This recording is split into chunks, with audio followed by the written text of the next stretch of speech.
Salutations and shit, guys. Welcome to another episode of Travel and Shit, your new favorite travel podcast. Did I say that right? I think I did. The new favorite travel podcast. More so where myself and the occasional guest will discuss more of what was experienced of travel versus the how-to. And we mix in a little bit of, how regular life plays out in our travel life. So for those of you that have been following along with the podcast, we know that we are happily at a year. It's a whole fucking year of this, guys. Thank you so much for fucking with the kid. For those of you that are new, welcome to the crew. Tag along and shit. And in the spirit of newness, let me tell you guys that this should be the first episode that is actually going to also be on the YouTubes. I'm going to put the link for that on the website, which, as those of you that have been here before know, is dcarrie.com, letter D, CARRIE.com. Because I haven't exactly figured out how I'm going to go about the YouTubes. I'm working on that. I'm a work in progress. For those of you Christians, you know that whole song, Please Be Patient With Me. God is not through with me yet. He's not. So, all that being said, YouTube now still on all of your other digital streaming platforms, blah, blah, blah. I really hate all of this, extra talk in the beginning and at the end, but things that need to be said. This is what I'm considering the actual, I guess you could say, birthday of travel and shit, because this is now, I want to say, this is going to release on October 10th. 10/10, and that coincides with when I saw that I posted last year saying that I had a podcast. So I'm going to go with 10/10 as the anniversary date. Thanks for agreeing. So let's jump into today's episode. I want to fucking talk about airports. It's like the elephant in the room. Everybody knows that you have to go through an airport to kind of get to your destination for the most part. Well, if you're leaving the country, unless you're doing the cruise. Side note, I have really no desire to really do a cruise. It's, I don't know, it feels very restrictive to me. The idea of having to come back to the ship every night, and like that whole extra level of timeliness to be kept. Whereas if I vacation on my own, I kind of feel as if I set more of my itinerary the way I want it to be set. So that's the way it works in my mind. I know a lot of people that love and swear by their cruises.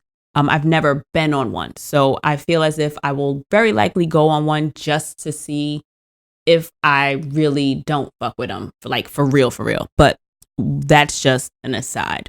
That being said, if you are leaving the country, you are going to be flying out of the country, unless, of course, you are going intercontinental. Is it considered intercontinental if you're within the continent? I'm a perfect inter. Is it within? This is me falling down a rabbit hole. If you're going from North America to South America, can you do that without a plane? Yes, you can. That's my point. You can drive to Canada. That's international. However, not the travel I was talking about. All that being said, fucking airports.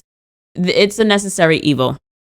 And honestly, there are some better, and then there are some that are worse than others. So let's get into it. I'm going to start by talking about my most recent trip. I just got back from Atlanta, and honestly, spoiler alert, my little cousin did an episode with me.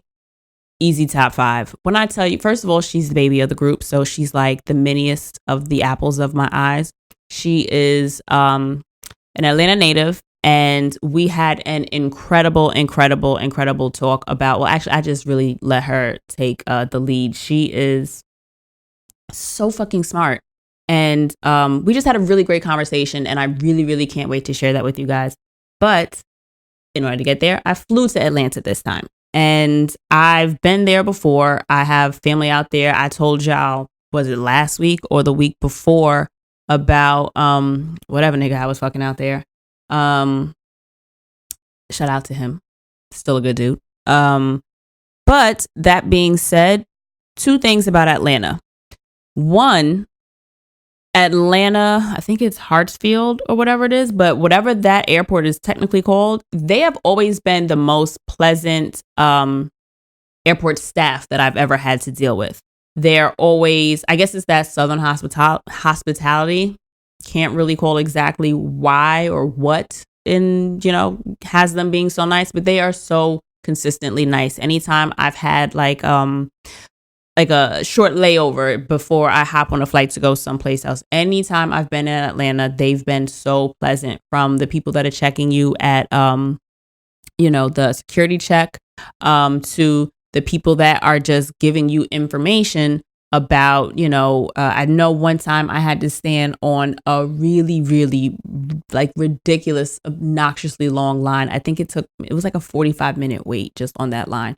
And that was to get through customs, in Atlanta. And there was one older gentleman that had his whole spiel like rehearsed, and he had little jokes thrown in there, and he had a really cool personality.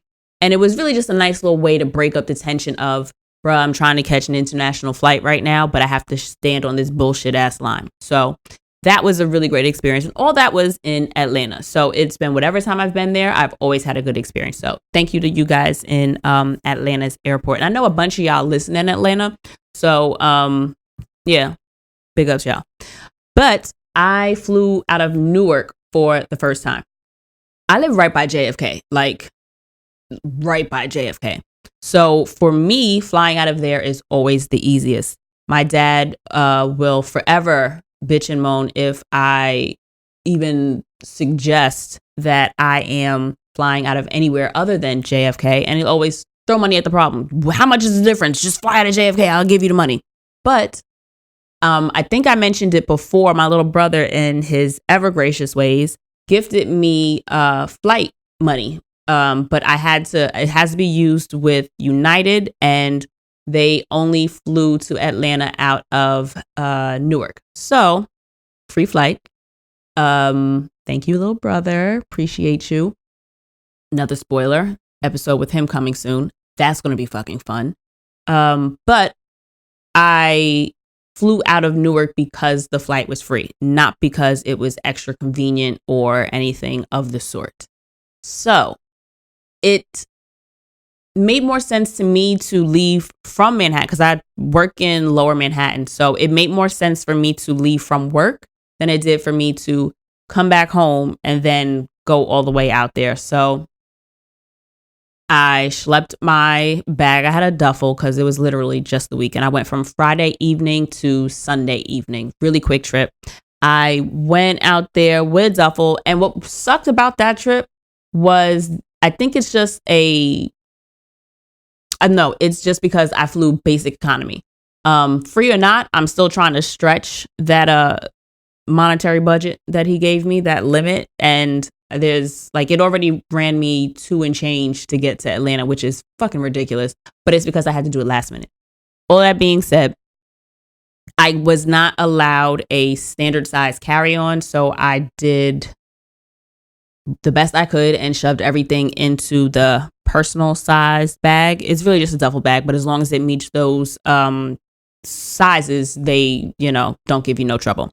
But getting to Newark was a lot easier than I expected. If you follow me on Instagram _dcarry, I had on my stories as I was going along the way, and it actually panned out better than I expected. So I took the Eat Like pen, and I got on this like shuttle bus. Now, keep in mind, this is Friday night in New York City. So traffic. We're driving to Jersey. I was expecting the worst. To top it off, so the bus is like on 41st and 8th, I want to say. So you're leaving right out of Midtown. And the funny thing is, we finally get on the bus. It's supposed to leave every 20 minutes during peak time, but traffic. So we finally board, and the young lady is collecting the tickets, and it takes like 20 minutes for Shorty to collect these tickets. And it somewhat baffled me that it was, taking this long to happen, because this is an airport shuttle, and it's generally, you would assume, be understood that everybody's in a fucking rush. It's going to the airport, so you would think expeditiously would be the mode of everyone's, never the fucking case. That's only when it's somebody else. That's only when it's you that can control what's happening. So, homegirl, I gotta give it to her, because she gave these niggas the answer that I would have given. Now, mind you, I'm texting my best friend and I'm telling her, girl, sis is moving wild slow. This is really starting to annoy me, because my flight's in like an hour and a half, and I have no idea what the security line looks like. And then boom, the traffic, right? So the white folk on the bus are all like, she's taking so long. Hi, can you move faster? Like I have a plane to catch. We're going to the airport. Oh, they're doing all this complaining and shit, right? And so homegirl turns around. Are you driving the bus, or are you going to let the bus driver drive the bus? Because that's not how this works. The bus doesn't leave when you say it leaves. It leaves when the driver says it leaves. And I had to do a little soul clap. And that tickled the fuck out of me, regardless of whether or not I was really wanting that bitch to pull off. Calm the fuck down. You complaining about it's not going to make Shorty speed up. So let it fucking go. Breathe. Can you do anything about it? No, we probably going to sit in traffic anyway. Thankfully, we didn't. We pretty much flew straight there. Don't use that to be the go by, your gauge as to whether or not you allow yourself enough time. Because ultimately, even if we were late, bro, you got on a bus that goes from Manhattan to Jersey with X amount of time. Depending on whether or not you could or could not have gotten there any sooner, that ain't her fucking problem. So that was a really nice start to the commute. And once you get to Newark, it drops you off at all three terminals, and boom, you're there. So I was hella pleased. I had all my questions answered really smoothly along my transition to get there. Like when I got off at Penn, I had to ask somebody where the bus was. He gave me the most concise directions that I have ever gotten, and it was a breeze. So getting there, I will suggest, if you are leaving out of Newark and you're coming from the city, the bus was like $17 one way, and then I think it's like plus a surcharge or some shit like that, and it's like $30 round trip. So that would probably run you like $31 because of the surcharge ticketing fee or whatever. So I can suggest it. That was really smooth. And had a good time in Atlanta. Nothing really to, write home about. Had a good time. Hung out with my cousin. Hung out with some friends. And back home. Now, coming back home, I was a little more worried just because I was getting home stupid late. And I know that at a certain hour, certain things don't run the same way they do during the day. My flight got in, I want to say 10:30 at night. And from there, I ended up, like when I was looking at the directions on Google Maps, they made it seem much more difficult than it actually was. You get on the little tram thing that drops you off at the different terminals in the airport. Not rocket science. You could jump on that from where I got, where, the plane dropped us and the gates and shit or whatever. It was like 2 stops on that tram. The gentleman was very kind at this juncture in my trip as well.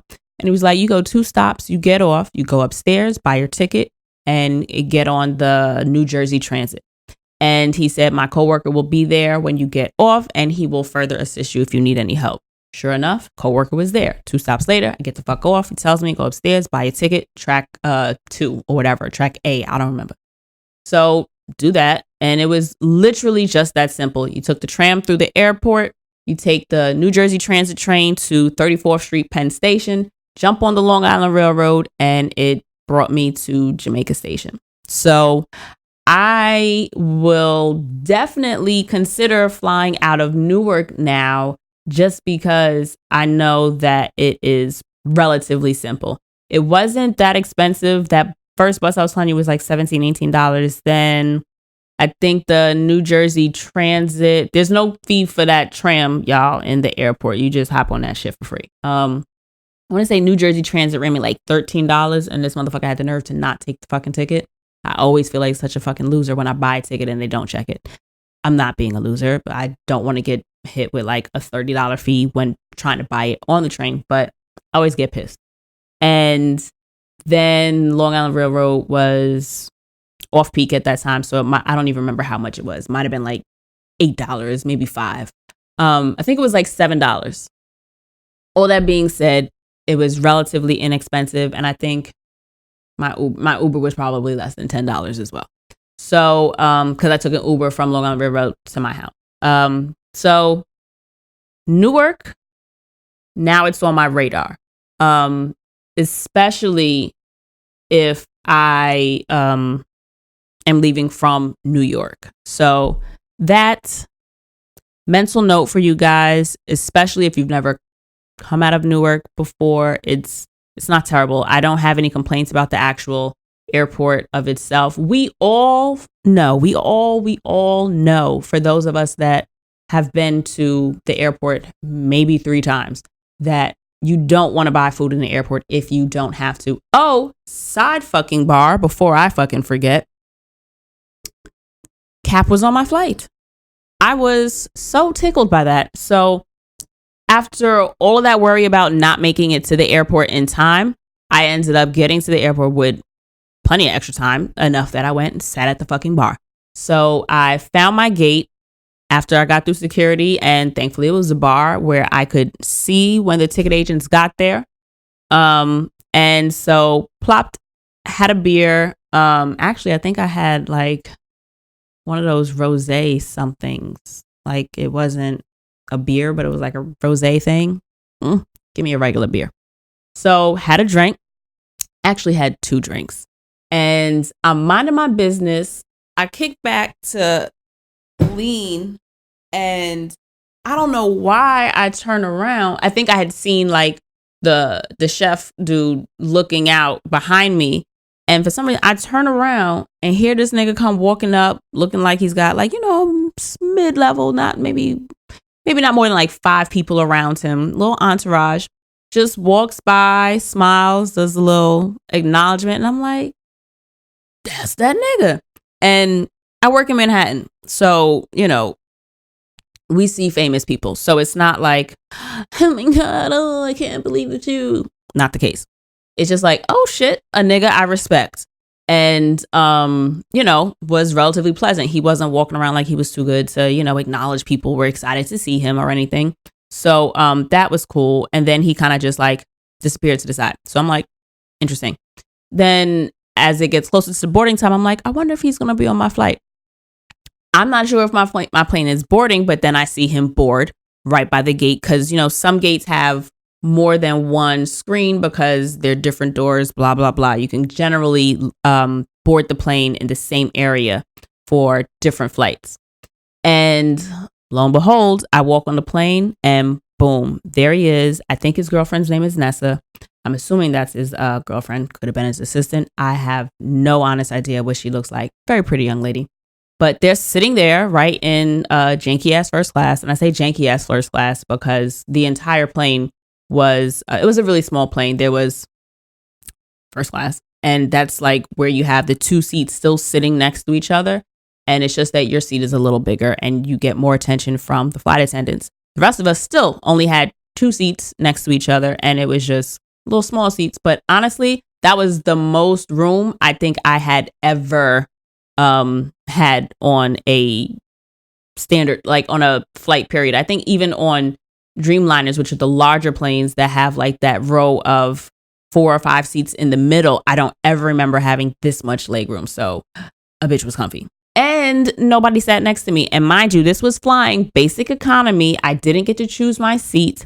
When I got to the gate, I was trying to tell Shorty like, hey, I never got assigned a seat because they never came to the ticketing gate for me to go to ahead of time and ask them for a seat assignment.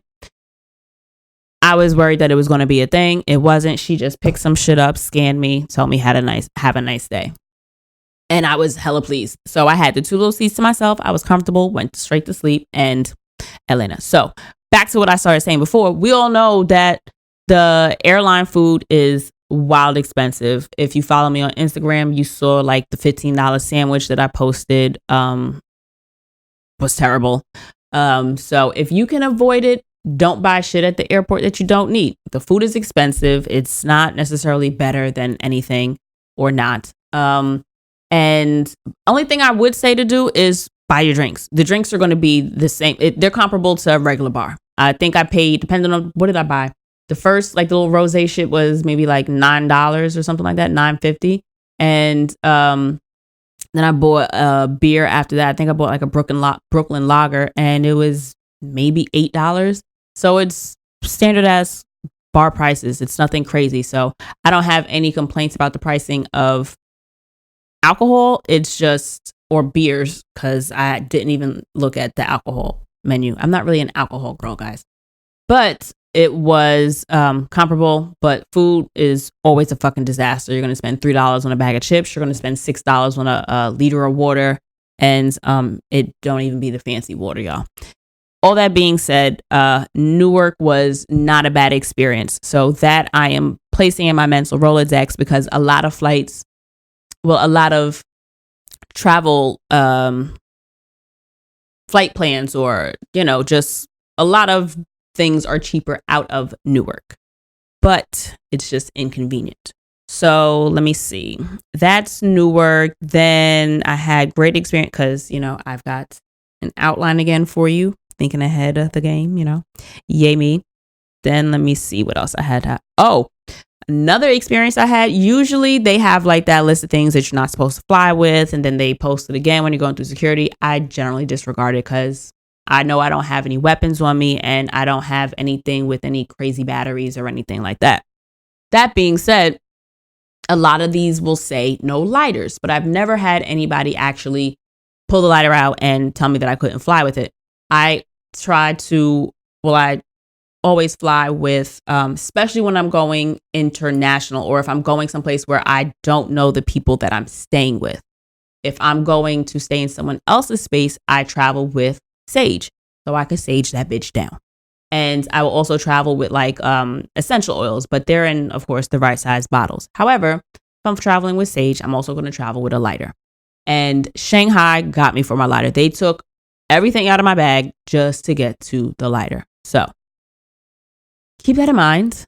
If you don't really, or if you know that you're going to be pressed for time, or whatever the case may be, is save yourself the headache, especially in international travel, and pay attention to the shit in advance. I wouldn't say that it's something that you should worry yourself about, but if you need something else to think about, let that be it. Okay. Cuba. So, Cuba was interesting, y'all. When I landed, it was one of those things where it's like, so is the airport open? Like, are people working? It seemed really deserted while still having mad people that worked there around. Nobody like paid you any mind. It's as if they were just like there. I don't know if, now mind you, considering the political climate of the country, it could be that they're still kind of new to having, I guess, you know, tourism be, well, no, because it's not like we as Americans are the only tourists. So I don't know what tourism is like to Cuba from other countries. Like, I don't know if Africa has a high tourist rate going to Cuba. I don't know if Europeans in general travel to Cuba very often. Not on my fucking radar. However, when I got there, it looked like niggas was new to it. So they barely made eye contact with you. I don't speak Spanish, but I understand some of it. And even when language is a barrier, I can somewhat communicate. For one, Google Translate. And two, you basically say exit. I think it's, what is it, salida? Because, you know, leaving, you know what I mean? There's a way to impress upon someone that you're trying to leave, or you're looking for, you know, a certain letter, you know? They pretty much dismissed you. It was very dismissive. There was also a massive pile of like luggage and bags just like piled in a corner. I mean, like almost to the ceiling, just like shit thrown in a corner. And I don't know what the fuck that was about. In my mind, initially, I thought, damn, this is lost luggage. Is this how they sort through it? And then I was thinking, so like, was it lost or was it taken? Like, do I have to watch my shit even harder than I usually do? Like, what the fuck is going on? But then after the fact, I remember a couple people were telling me about some of the, I don't know if philanthropy or philanthropic is the right word, because I don't know if that just applies to monetary donations, but it could have been people that will bring a suitcase of extra clothes or a suitcase of items to be donated, and then they just leave it at the airport, and I guess an agency or somebody comes and picks it up. I don't know. But after I heard someone tell me that that is something that they had done or something they were going to do on a future trip, it kind of registered like, okay, maybe that's what it was that I was seeing. Because I definitely didn't know that it was a thing beforehand, because I feel like it's definitely something that you can consider doing, especially if it's just going to cost you a checked bag fee one way. And sometimes you have a bag that you really can do without, or, you know, you got luggage that's on its way out. You'd rather have a reason to buy a new, you know, suitcase, and that could be a reason. You check the bag, leave it there. All that being said, it was wildly unorganized. I have never walked back and forth through the same wing of an area as many times as I did there. So you would go to one desk and they tell you, no, it's not here. Go back. Okay. You go back and no, it's over there. So you go back and then you go to a different person. No, it's over in this area. So now everybody's going this way. And so the people, I was recognizing a couple of faces of the people that had gotten off the same plane. And so we're looking at each other like, what the fuck what are we doing? Like we're all circling this bitch back and forth. One person says, oh, now I need the blue paper, or I need this. Who has the blue paper? She does over there. Cuba had the worst airport fucking experience that I'd had. So if you're going to Cuba, bitch, the trip is worth it. Just get out of the airport. That's essentially what the name of the game is. It was not a very fun experience, but that was probably like my worst part of Cuba. So really unorganized. They weren't really nice, but they weren't exactly rude. They were just like dismissive. They just didn't really pay you any mind. And when you're trying to ask them a question, like they just blankly look at you like, why are you asking me anything? And it's just like, bro, because you work here, you know? But anyway, that's that on that. The most glamorous airport that I went to was in Qatar. And I've mentioned this a million times already. I know I have. Maybe not a million, maybe 4. But I've mentioned before that there are a few different airlines that offer a free city tour when you fly into the, I guess you could say, home base or into the major hub or major layover space, if you will, for that airline. So Qatar Airways, when you land in Doha, which is the capital of Qatar, they will give you a free city tour as long as you have a layover that is anywhere from 6 to 8 hours or longer.